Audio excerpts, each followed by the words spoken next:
Hello friends, இன்றைக்கி மகாநதி சீரியலில் நல்லா நடந்துச்சு. ஷார்ட்டாக ரிவ்யூ பார்க்கலாம்.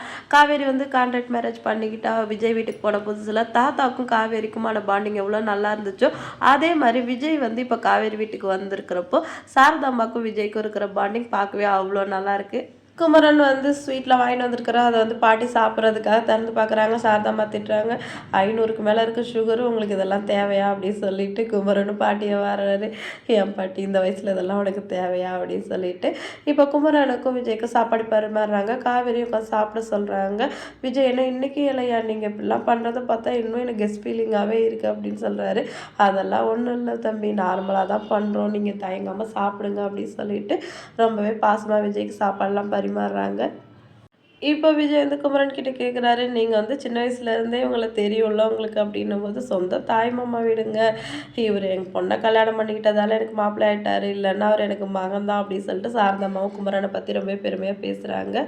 குமரன் சொல்கிறார், சின்ன வயசுலேருந்தே எங்கள் வீட்டில் தான் நான் இருந்தேன், இவங்க தான் எனக்கு எல்லாமே செஞ்சது, மாமா தான் எனக்கு டெய்லர் கடைலாம் வச்சு கொடுத்தாரு, அவர் இருந்திருந்தா இப்போ ரொம்பவே நல்லாயிருக்கும், அவங்கள பார்த்து ரொம்ப சந்தோஷப்படுவார் அப்படின்னு சொல்லிட்டு குமரனும் ரொம்ப ஃபீலிங்காக பேசுகிறாரு. காவேரி இருந்துட்டு, அப்பா ஃபாரின்ல இருந்தப்பெல்லாம் எதுனாலும் மாமா கிட்ட தான் சொல்லுவார், அவர் தான் வந்து எங்கள் வீட்டில் எது நடந்தாலும் பொறுப்பாக அக்கறையாக பண்ணி கொடுப்பாரு அப்படின்னு சொல்லிட்டு காவேரி சொல்கிறாங்க.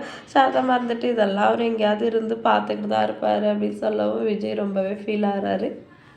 அடுத்து கங்கா சாரதாம்மா பாட்டியெல்லாம் பேசிகிட்டு இருக்காங்க. அவர் எங்கன்னு கங்கா கேட்க கடைக்கு போயிருக்காரு அப்படின்னு சொல்லவும், எதுக்கு இப்போ அவர் சின்ன பையன் மாதிரி அடிக்கடி கடைக்கு அனுப்பிட்டு இருக்க, ஒன்று நீ இப்போ இல்லைனா என்கிட்ட சொல்ல வேண்டியதானே அப்படின்னு கங்கா கோவப்படுறாங்க. ஏண்டி நான் சாதாரணமாக தாண்டி சொன்னேன், அவர் தான் நான் போகிறேன்னு சொன்னார் அப்படின்னு சொல்லிட்டு சாரதாம்மா சொல்கிறாங்க. விஜய் பற்றி ரொம்ப பெருமையாக பேசிகிட்டு இருக்காங்க. எவ்வளோ வசதியாக வாழ்ந்த பையன், என் பொண்ணுக்காக எல்லாத்தையும் விட்டு வந்திருக்கு, இவ்வளோ நாள் அவர் கூட வாழ விடாமல் என் பொண்ணை பண்ணிட்டேனே எனக்கு குற்றம் உணர்ச்சியாக சொல்லவும், போதுமா புது மாப்பிள்ளை புராணம் வந்ததுலேருந்து அவரை பற்றியே தான் பேசிகிட்டு இருக்கீங்க, இதெல்லாம் ரொம்ப ஓவராக இருக்குது அப்படின்னு கங்கா சொல்கிறாங்க.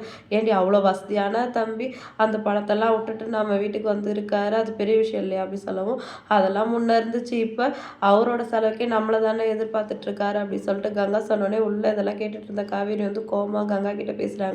இப்போ அதனால உனக்கு என்ன வந்துச்சு, அவர் எனக்கு எவ்வளோ காசு தண்ணியாக இறைச்சிருக்காரு எனக்கு தெரியும், அப்படி அவருக்கு ஒரு நிலமை வந்தாலும் அவரை நான் பார்த்துப்பேன், அதை பற்றி நீ கவலைப்பட தேவையில்லன்னு சொல்கிறாங்க.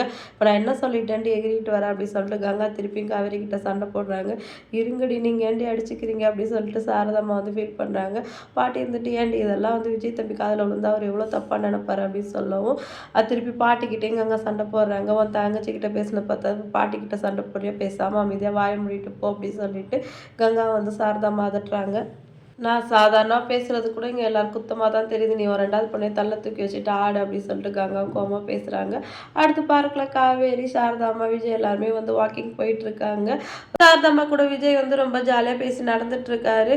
ரொம்ப வேர்க்குதுப்பா இறக்குது, நான் அப்படி உட்காந்துட்டு நடக்கிறேன் அப்படின்னு சொல்லவும், கொடைக்கானல்காரங்களுக்கு எங்கே இருந்தாலும் வேர்க்க தான் செய்யும், 365 நாளும் வந்து ஜாலியாக இருக்கீங்களே கிளைமேட்டில் அப்படின்னு சொல்கிறாங்க. இனிமேல் நாங்கள் எப்படி கொடைக்கானல்காரங்க சொல்லிக்க முடியும், நான் சம்பாரித்து என் புருஷன் அனுப்பின பணம்லாம் போச்சுன்னு பார்த்தா அவர் கஷ்டப்பட்டு கட்டின வீட்டையும் பிடுங்கிட்டான், 4 பொம்பளை பிள்ளைங்களை வச்சுருக்கேன், என்ன பண்ண போகிறேன்னு தெரியல அப்படின்னு சொல்லிட்டு சாரதாம்மா வந்து ரொம்பவே ஃபீல் பண்ணி அழுதுட்டு பேசுகிறாங்க விஜய் கிட்ட. இப்போ விஜயும் அதை கேட்டுட்டு ரொம்பவே ஃபீல் பண்ணுறாரு. அடுத்த மகாநதியில் என்னெல்லாம் நடக்க போகுது அப்படின்னு சொல்லிட்டு வெயிட் பண்ணி பார்க்கலாம். வீடியோ பிடிச்சா லைக் பண்ணிக்கோங்க. அடுத்த ஒரு சூப்பரான வீடியோவில் நான் உங்களை மீட் பண்ணுறேன். டாடா பாய்.